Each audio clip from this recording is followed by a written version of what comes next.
Professor Jiang did the Diary of a CEO collab, the collab we've all been waiting for. I'm sure there will be fantastic pieces of information, tidbits about history, even though Jiang here doesn't have his whiteboard. Oh, wait, he does. Oh, my God. Oh, my God. Oh, my God, he brought his whiteboard. Oh, my God. Oh, my God. Yes. Yes. This is how you're supposed to do it. See, Mehdi Hasan, he actually took away his power. He took away Professor Jiang's power because Mehdi Hasan was afraid of the truth. He was afraid of Professor Jiang's predictive capabilities. Professor Jiang, wow, what a glorious day. What a fantastic day. Where's your whiteboard, loser? I don't have one because I'm bitch made. That's why people condemn me. That's why the San Francisco Democratic Party is demanding condemnations of me, because I don't have a whiteboard, because I can't do predictive history. I can only predict what might take place in the upcoming months. I can never predict what will take shape in the upcoming decades. Professor Jiang, on the other hand, he predicts not only the past, but also the future. That's right. He has the capabilities of predicting what happened in the past as well.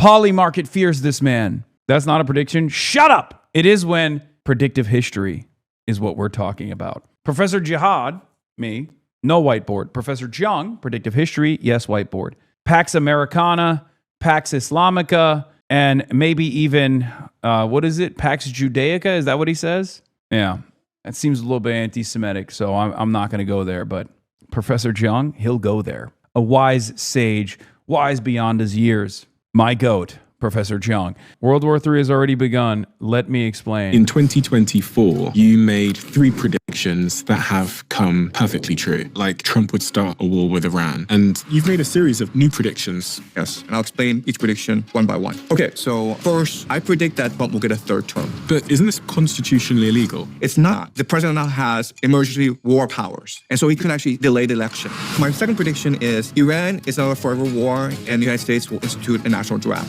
meaning that if you're between 18 to 24 in America and you're male, you'll be automatically put into the draft system. And they just passed a law that says that starting December, you will be automatically registered. Which means you're obliged to go and fight. Exactly. Next, the world will move towards an AI surveillance state. So everything you do online is being recorded to figure out how to control you. And then this is the most controversial prediction. This is pretty bad. And I'll explain why. And also, I will tell you why this war can only lead to World War III. Why there's a very strong possibility that the American empire will collapse. And also, I'll show you what the Russians will do and how the private bankers are controlling you. I'm not owned by anybody. That's what you think. So let's talk about that.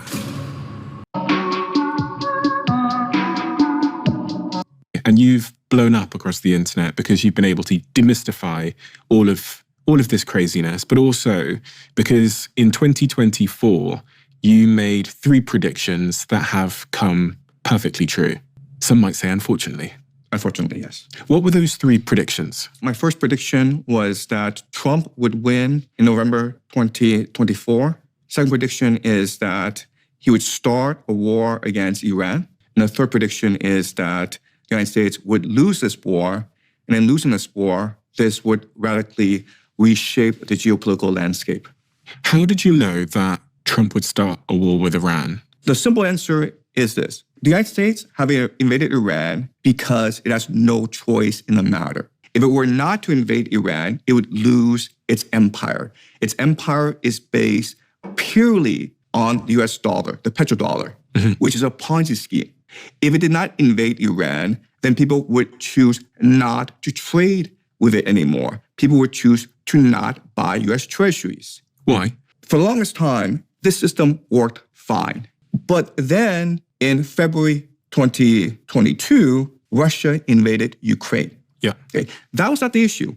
The issue was the American response. The American response was to sanction Russia and remove Russia from the SWIFT global payment system. It also ordered Europeans to freeze over $200 billion in Russian assets. And there's a problem because the very basis for having the US dollar as the global reserve currency is that it would remain politically neutral. The Americans guaranteed seamless, politically neutral international exchange. So if this trend continues, right? If you don't do anything about Russia, Russia will take over Ukraine. And Russia... Dude, they've elevated the game. They've elevated the game. Professor Jiang has elevated the motherfucking game. He's got a board now. Then would build an alliance with China and Iran. If you look at these three countries on the map, Russia, China, and Iran, this is the entire Asian continent. And then what they can do is this. They can say, okay, the United States is a bully. They force us to play by the rules. They get very angry if we don't play by the rules. So let's not play with the United States anymore. Let's just trade amongst ourselves. Listen, I didn't steal from him. He stole from me. He's wearing a suit.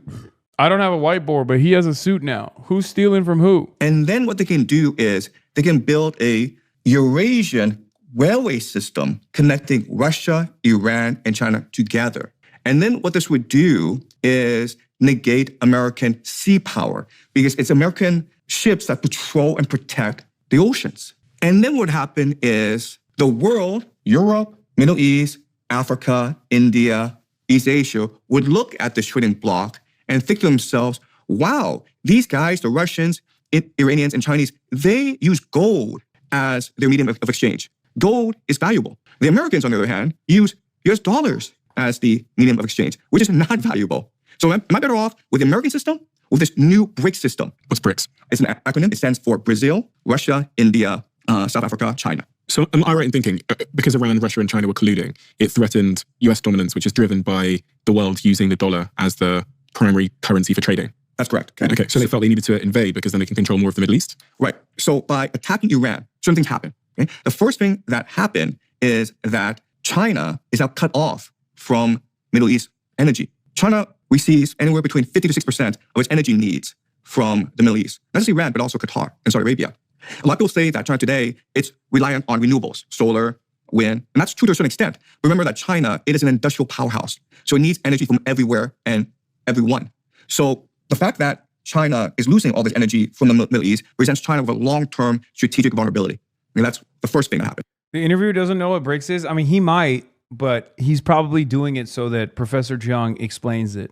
Second thing that happens is that Europe is in a lot of trouble. Because remember, because of Russia's invasion of Ukraine, Russian energy was sanctioned. And so Europe relied more on the Middle East for its energy needs, especially Qatar. And now Europe has lost all of this oil. And then you have Japan and South Korea.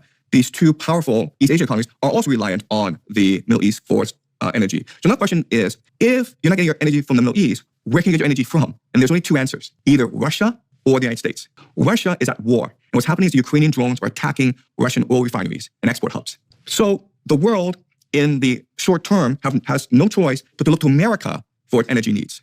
And what did Trump do recently? He took over Venezuela, which has the world's greatest oil reserves. He's threatening Canada. He's threatening Greenland, Mexico, Colombia. If Trump controls the entire Western Hemisphere, the entire world has to beg Trump for energy and resources. And this saves both the US dollar as well as the American empire. So as part of your prediction in 2024, I believe it was, you said that the US would lose this war. Right. Why did you predict that the US will lose this war with Iran? Because the American society does not have the political will, does not have manufacturing capacity, does not have the risk tolerance to fight this war in Iran. Basically, America wants to fight this war as cheaply, as easily, and as quickly as possible. Right? So Trump... He's so dumb, he's brilliant. I mean, he's not wrong about a lot of this stuff. He's right. America doesn't have the manufacturing base. The American population doesn't have the pain tolerance. So all of that stuff is correct. Trump really thought that. I'm just waiting for him to say something unhinged, you know? If I sent my airplanes... Because, remember, this is 9 minutes in, okay? Professor Jiang will cook for 85% of the conversation. And then the last 15%, he will say something so spectacular, so utterly unhinged, that it causes you to question everything he said leading up to that moment, where you're like, how can these two thoughts be trapped in the same mind? Nothing he's saying is incredibly complicated. I've said many things that are similar, except for the last 15%. To strike Tehran and kill the Ayatollah, they would just surrender. That was literally his plan going into this war. He paid no attention to the culture. He paid no attention to the history of the Iranian people. He had absolutely no respect for the nation. And when you do that, when you disrespect your opponent, when you underestimate your opponent, and when you yourself are not willing to commit to the fight, you're going to lose. So is Iran's game just to draw this out as long as they possibly can? How they, because he's taken out the leaders. And do you also think that Trump thought that if I just bomb the leader, then everything will sort of regenerate itself and we'll be fine? What was the sort of fundamental misunderstanding? There's a lot of confusion as to how this war started. Even today, no one actually knows how this war started. But I think that Trump, given his personality, he was convinced that if he killed the leadership of What do you mean? We definitely know how this war started. of Iran, then they would have no choice but to surrender. And his proof of concept was, of course, on January 3rd of this year, Delta Force went into Venezuela, kidnapped Maduro, and they completely surrendered. So in Trump's mind, he wanted to replay the Venezuela scenario. And he didn't realize that Iran is fundamentally different from Venezuela. The short answer is he is a reality TV star. He thinks in terms of optics. He doesn't think in terms of like geopolitical strategy. The long answer is that the American military has become a very corrupt and insular institution that is trying to generate as much congressional funding as possible in order to fund the military-industrial complex. Did he think that he was going to bomb Iran, the people would rise up, they would elect a new government, and that would be that, and then he could control Iran? That's exactly what he thought. So what I want to do now is go to the map, Okay, all right, go ahead. and show you what he got wrong. Okay. All right, so this is a map of the Oh, Middle he's East. cooking now. Now he's cooking. He's got a map. He's got a whiteboard, an electronic whiteboard. This dude did a hangout with the actual anti-Semites who can't be named on Twitch anymore. He literally did a one-on-one conversation moderated by Sneeko with Dugan. It is one of the funniest things I've ever, I didn't even watch it, but just the fact that it exists out there is incredible. A goddamn English teacher for high schoolers in Beijing with a YouTube channel was having a conversation with, love him, hate him, and I'm not exactly a fan, one of the more consequential Russian thinkers of the 21st century, like the guy who is perhaps most responsible for the invasion of Ukraine, like Vladimir Putin's personal philosopher, the founder of the ACP, Mr. Nazbal himself. Yeah, Dugan is really funny, though. He will sometimes post the funniest, dumbest shit. And the first thing to notice about this map is the topography. What does that mean? How many mountains you have. So this is what's really interesting. Okay, never mind. Maybe he doesn't actually know what BRICS is because he just said, what does topography mean? Is that the topography between Iraq and Iran are completely different. And this is important because in 2003, the Americans invaded Iraq and they won the war in about 2 weeks. And the reason why they won the war is the Americans practiced something called shock and awe. The idea of shock and awe is that it is a military strategy Shock that believes plus that a awe. if you cut off the head of the snake will die. A decapitation strike. And so what they did was they went into Baghdad, seized Baghdad, and the regime collapsed and the war was over. And they were able to do this because of the topography. If you look at a map of Iraq, it's all flat, it's all desert, meaning that you can just fly in. No, they were able to do it because the Iraqi government was already unbelievably corrupt, and they straight up bribed half of the military force, half of the generals to stand down in the process of overtaking Baghdad and doing aerial bombing campaigns. And on top of that, they also invaded with boots on the ground, as opposed to with Iran. The topography definitely plays a role here, but the government is clearly far more stable. Iran is a sovereign state that has maintained its sovereignty for a lot longer and in a lot more resilient manner than Iraq ever could. The American campaign against Iraq was also planned for approximately a decade prior to its completion. Famously, Dick Cheney released a memo in 1994, if I recall correctly, talking about the necessity to invade Iraq and to privatize its nationalized oil refineries, as oil and gas extraction business. It was state-owned enterprise. So there was already a lot of appetite for this. And not only that, there was also a much more competent military force that had planned out exactly how they would do it. They had a similar technique with the sanctions with Iraq as well, just like with Iran, but they went in and they bribed a bunch of generals. They effectively neutered the military and made sure that they had no resistance whatsoever. But perhaps most importantly, the Iranian government is actually competent as opposed to the Iraqi government that was unbelievably corrupt. And it was very opportune for the American side to come in and just destroy it. Your planes, cut off the head of the snake, and the war is over. There's actually no way you can defend against airstrikes because you're entirely a desert. Now, let's look at the topography of Iran. And Iran is all mountainous. In fact, you can make the argument that Iran is a fortress. Okay? And so the first thing is that Iran can choose to fight a war of attrition. What's a war of attrition? A war of attrition is a game of uncle. What's that? Right. A game of uncle is where we don't have enough power to destroy each other. So what we try to do is we try to create pain points, leverage points, to force you to... Bro, what are you... Oh, God, I can't tell if he's like making this like insanely simplified for the people to understand what he's saying, or if he's just like out of his mind. Iraq is 93 million people.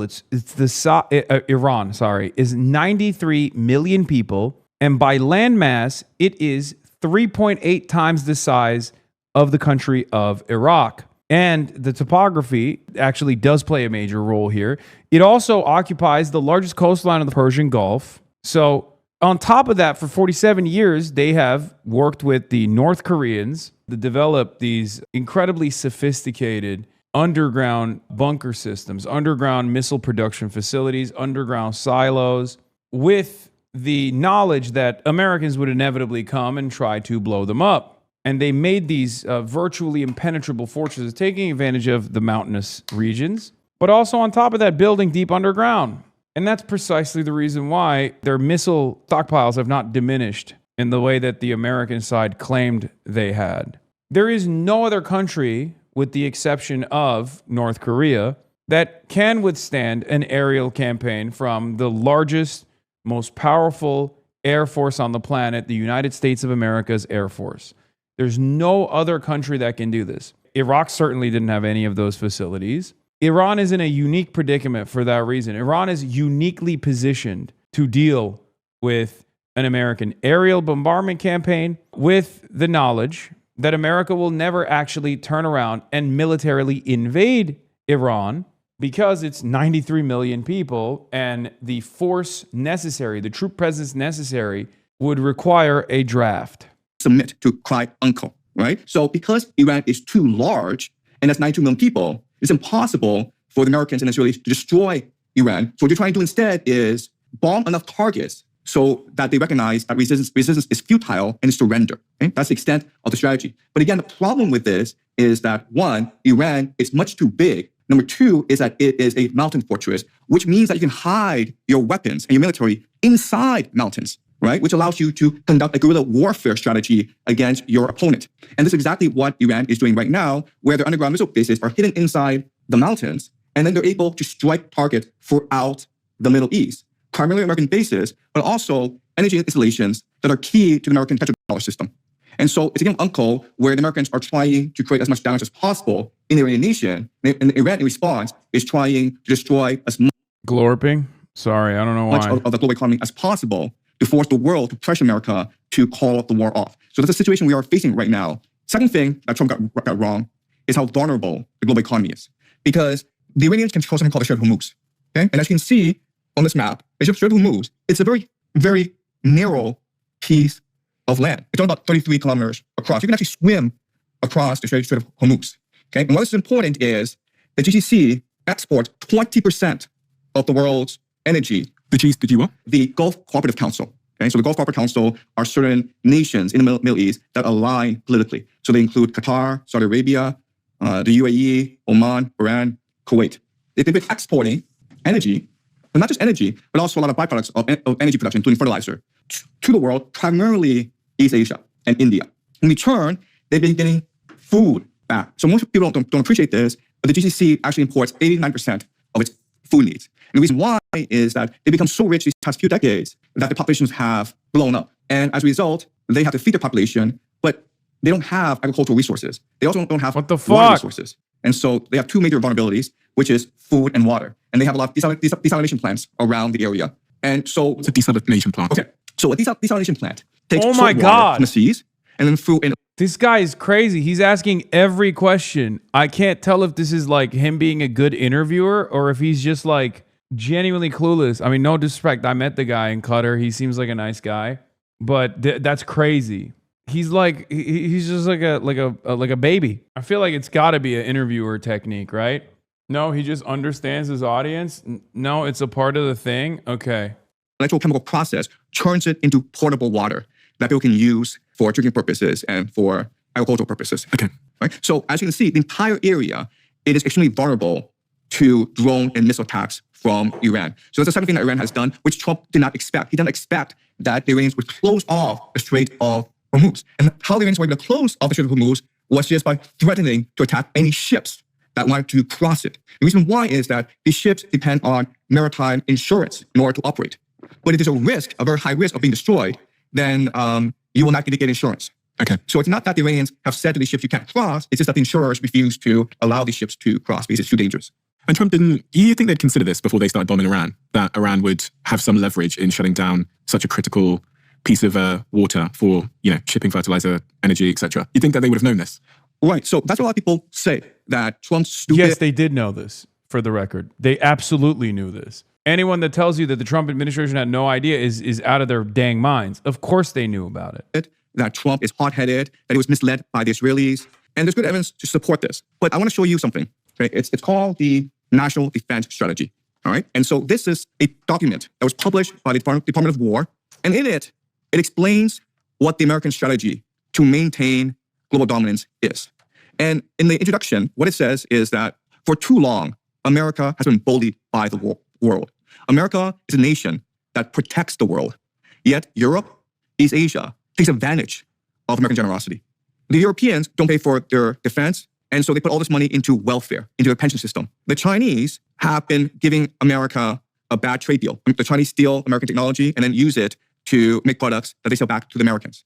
So the Americans have been getting a really bad deal for decades. And President Donald Trump, he's going to change that by doing 4 things, right? The National Defense Strategy calls for a 4-point program to put America first. The first thing that America's going to do is going to secure the Western Hemisphere.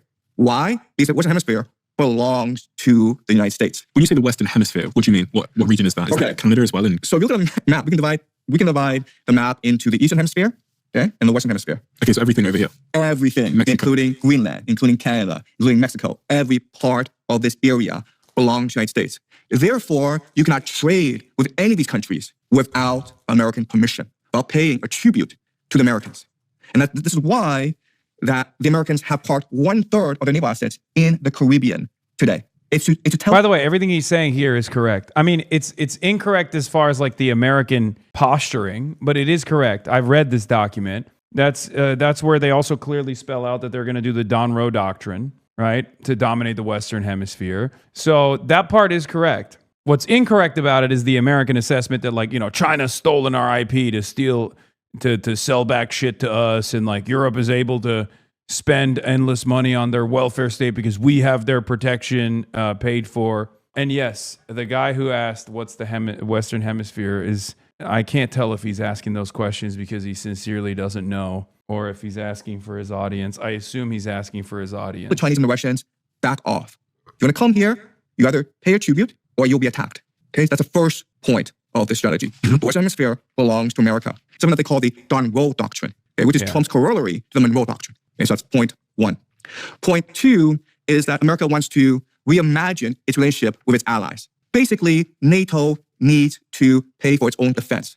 NATO needs to go fight Russia in Ukraine. America will provide support, it'll provide weapons and financing, but NATO needs to do more work. And in East Asia, South Korea and Japan need to do a better job of keeping China in check. Okay, that's point 2. Point 3 is specific to China. And the idea is the United States does not want to destroy China. The United States does not want to humiliate China, but China needs to be put in its place. China needs to respect the power and the reach of the United States. And how the United States is going to do this is by strangling China economically, right? So if you look at a map of China, most of its trade goes to something called the Strait of Malacca. Wait, Chinese IP theft isn't really a thing, or is it just overblown? Chinese IP theft is a handshake agreement.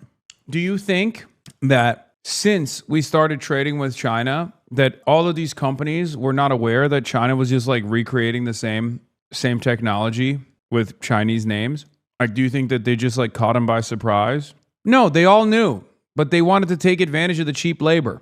And that's it. It was always a handshake agreement that we ship our jobs to China and take advantage of the low-cost labor force in China. And in exchange for that, you, China, get to recreate the same exact shit, a little bit cheaper, of course, and you can sell it. Now, of course, in 2026, this doesn't even happen any longer.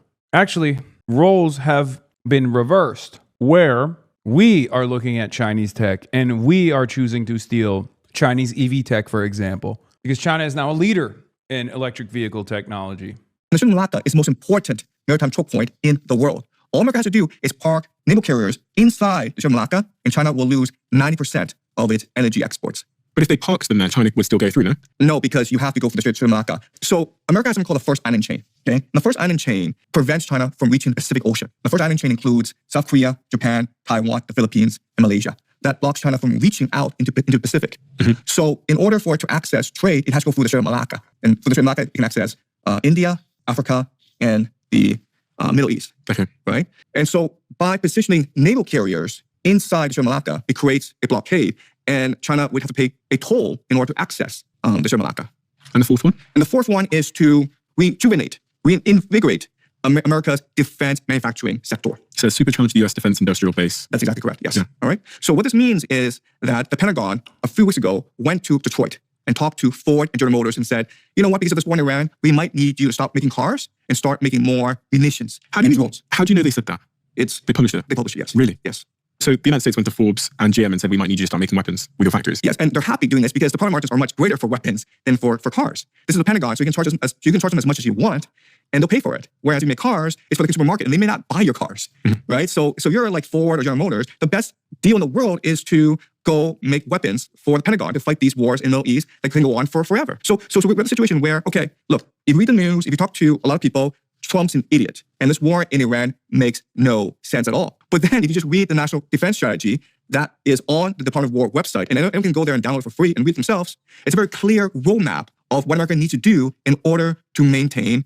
No, he's still an idiot, because if it still fails, just because you have a logical through line between action and reaction and you have goals, doesn't mean that it's a smart initiative. Yes, Donald Trump has a grand design for the way that he is, posturing around the world. I talked about this with the trade war that he was trying to wage against China, right? The goal there was to decouple the rest of the trade partners from China by force. It didn't succeed. Just because you have a goal doesn't mean that you're going to succeed. It's like me saying, I'm going to play in the NBA at my old age. At 34 years old, I'm going to play in the NBA.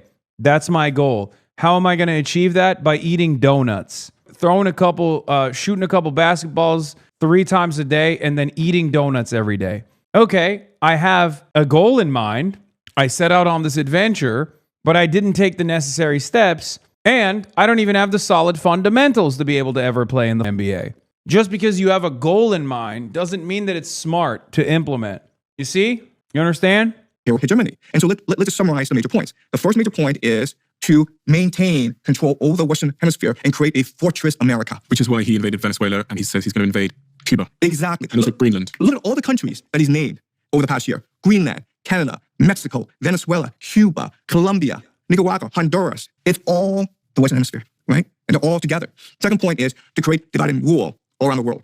So imagine a situation where in Europe, NATO fights Russia in Ukraine. In East Asia, China fights South Korea and Japan. In the Middle East, Iran fights the GCC allied with Israel. What does America do? America can now sell everyone weapons and resources and finance it. This would be back to World War II. But it makes them weaker as well, generally. That's the point. Yeah. Right? And then what would happen is that $40 trillion that America has in debt, it would disappear because it would be absorbed by the world, right? So you can say, look, Trump's an idiot, but if you actually look at a map and how America wants this world map to play out, it makes perfect sense. So the war is going well for Trump? The war's going very well for Trump. Really? Yes. But you said in your prediction that he would lose the war. Right. What's your definition of lose the war? Losing the war means that America would send ground troops, Iran would survive this ground invasion, and this would be so politically damaging that chaos breaks out in the United States, and the U.S. ground invasion is forced to retreat, and the United States is forced to retreat from. That's not even, okay. See, this is where Professor Jiang, this is where you lose me. What do you mean it's going well for Trump? It's going spectacularly poorly for Trump. It would have gone well for Trump if Donald Trump could have pulled off a Venezuela in Iran. That would have gone well for Trump. He would have already been in Beijing by this point in time with two major points of leverage that he's holding in his hands. Control over the Strait of Hormuz, where a lot of the Chinese energy supply transits from, and also a shutting off of China's entry point into the Latin American continent, South American continent, Venezuela. He would have been able to reduce China's allegiances, or at least like have leverage over China's energy partners, with the exception of Russia. And at which point, then you just basically give the entirety of Ukraine to Russia, and then you call it a day. Now you have developed sufficient leverage against the manufacturing base of the entire planet. So if they were to ever come back to you and say, hey, we're going to apply export controls on critical components that you need for defense production, for example, America could turn around and say, all right, well, we're shutting off your energy faucet. Good luck. It's almost like mutually assured destruction that way. But instead of nukes, you got nuclear options in trade. China's nuclear option in trade is its export controls. Because China is a monopoly on the refinement and procurement of all rare earth minerals, some of which are necessary for defense to build those bombs, and critical components that are necessary to even put in microchips and shit like that, which America has had leverage over China on as well with microchips, semiconductors. Their rare earth export controls, rare earth mineral export controls, is a major point of leverage that China has over the United States of America. It's one that China actually utilized in the last Liberation Day tariffs conversation. America needs something to counter that. And given the political control that it had over the GCC, it could at times leverage that relationship. But it's clear that China made tremendous gain in terms of developing longstanding relationships with the Gulf nation states and with the rest of OPEC Plus, that they no longer could do that. So for them, the best possible thing they could do is control the Strait of Hormuz and control Iran. Problem is, they failed. So no, the war is not going great for Trump. He's wrong. The Middle East. And you still think that's going to happen? I still think that's going to happen. So you think the United States is going to put ground troops in, Iran are going to resist, and then chaos is going to break out in the United States? Yes. So let me explain to you why ground troops has to be sent. Okay. All right. Okay. So in phase one of this war, which started February 28th, which lasted for about 6 weeks, the intention was to decapitate the regime. And you do that by striking Tehran, and you do that by striking the military bases and installations throughout Iran. It's what the Americans call shock and awe. And the point is to force the Iranians to call uncle. But that's not what happened. To give up. To give up, basically. Because what the Iranians did was they responded by attacking U.S. bases throughout the GCC. They closed off the Strait of Hormuz, and they rallied their people. Okay? So rather than surrender, the Iranians basically doubled down. Okay? That's phase two of the war. Now we've gone to phase three of the war, where Trump has basically decided that decapitation does not work. And so what Trump's going to do is he's going to impose a naval blockade on Iran's naval blockade, right? And so the question then is, if Trump understands that decapitation does not work, then using game theory... What's game theory? Game theory is the belief that all the world is governed by rules and incentives.